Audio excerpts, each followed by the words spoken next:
उपवर्गीकरण रद्द झालेच पाहिजे. उपवर्गीकरण रद्द झालेच पाहिजे. जय भीम जय संविधान.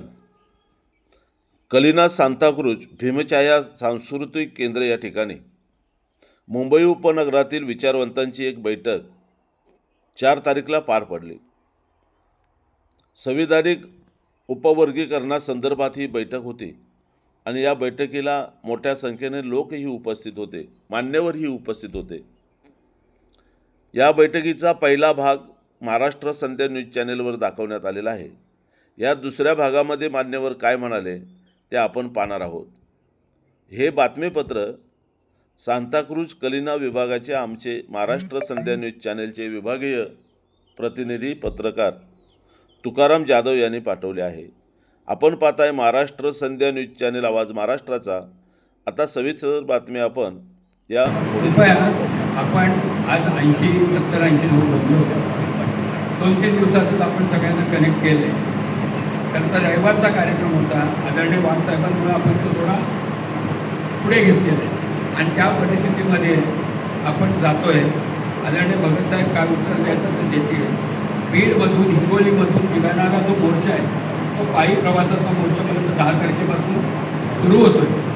23 तारखेला हाऊस सुरू होतो आहे आणि त्याच्या माध्यमातून 26 तारखेला हा तुफानी मार्च प्रचंड ताकदीने आझाद मैदानात ह्या संघर्षासाठी उतरणार आहे. त्यावेळी नेतृत्व कोणाचं आहे, त्याच्यापेक्षा विषय किती महत्त्वाचा आहे हे जाणून ह्या मुंबईतल्या सगळ्या लोकांनी उभ्या ताकदीने त्या संघर्षासाठी तिथे निघायचं आहे. एवढीच मी आपल्याला विनंती करतो. जय भीम. आपल्या अस्तित्वाची ही लढाई आहे, त्यामुळे सर्वांनी एकत्र येऊन या मोर्चामध्ये आणि कुठल्याही आंदोलनामध्ये उतरलं पाहिजे आणि पुन्हा एकदा लीडर्सच्या आंदोलनाची स्मरण आपल्याला झालं पाहिजे. नामांतराचा लढा आपण 14-15 वर्ष लढवला आहे. त्यामुळे आपल्यातले गट तट हे बाजूला ठेवून आता अस्तित्वासाठी सगळ्यांनी एकत्रित यायला पाहिजे आणि एकत्रितपणे लढलं पाहिजे. हाच संदेश आजच्या निमित्तानं आहे. पण नसेल तर मला फक्त प्रश्न बाकी मला काय एक सेकंदामध्ये प्रश्न विचार. आता माझं व्यक्तिगत तुम्हाला निवेदन आहे त्याच्यामध्ये हायलाईट करावं. आपण म्हणता की रस्त्यावरची लढाई आणि कोर्टाची लढाई माझ्या तोंडात मी शब्द बोललो नाही ते नका टाकू.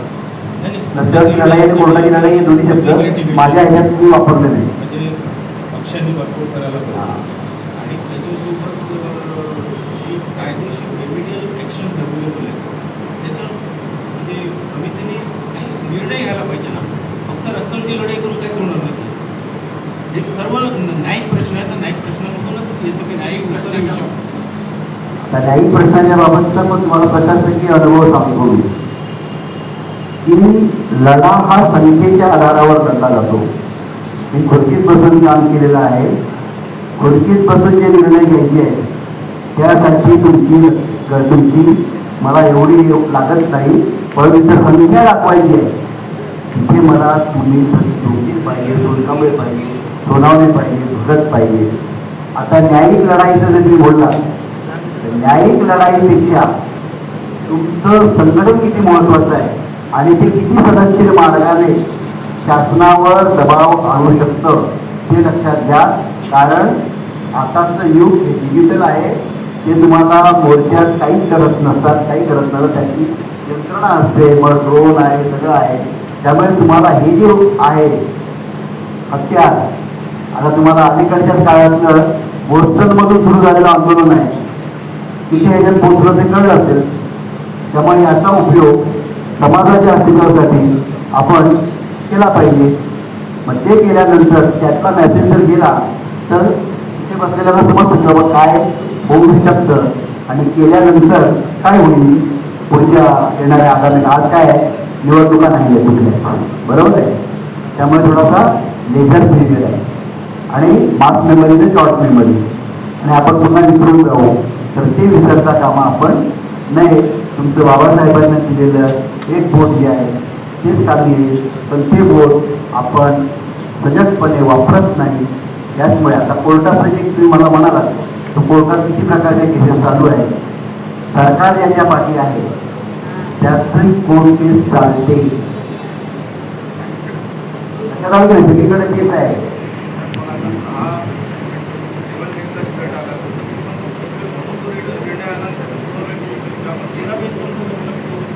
आपण ऐका ना सर, काय मी तुम्हाला दोन हे सांगितलं मला, विद्वानाचा लढा आणि प्रशासकीय लढा यातला फरक आहे, कळलं की नाही? तुम्ही गेलात, मी तुम्हाला एक जाहीर प्रश्न विचारतो, तुमच्या वकिलाला तुम्ही किती फी द्या? नाही नाही, तुमच्या वकिलाला किती फी द्या? आज मी जेवढे लढा करतो, ऐका ना, काय प्रश्न स्ट्रेट आहे, तुम्ही किती फी द्या? रिझन देऊ नका ना. जर तुमच्या समाजामध्ये ॲडव्होकेट अवेलेबल आहे विदाउट फ्री ऑफ कॉस्ट करणार आहे, साहेब ऐका ना, ते ॲडव्होकेट सगळ्यांनी यावं. सुप्रीम कोर्टात जायला कोणी त्याला रोखलेलं नाहीये, पण ते गेल्यानंतरचे प्रशासकीय परिणाम काय आहेत ते आम्हाला माहिती आहे ना. त्यात तुम्ही मला सांगा, एक साधा प्रश्न विचारतोय, ते आपले ऑफ द बाय बंद करून टाकते सगळं, आता बंद करून ऑफ द बाय प्रश्न विचारतो तुम्हाला. डॉक्टर बाबासाहेब आंबेडकरांचा विश्वरत्न डॉक्टर बाबासाहेब आंबेडकरांचा विश्वरत्न डॉक्टर बाबासाहेब आंबेडकरांचा उपवर्गीकरण रद्द झालेच पाहिजे, उपवर्गीकरण रद्द झालेच पाहिजे, उपवर्गीकरण रद्द झालेच पाहिजे.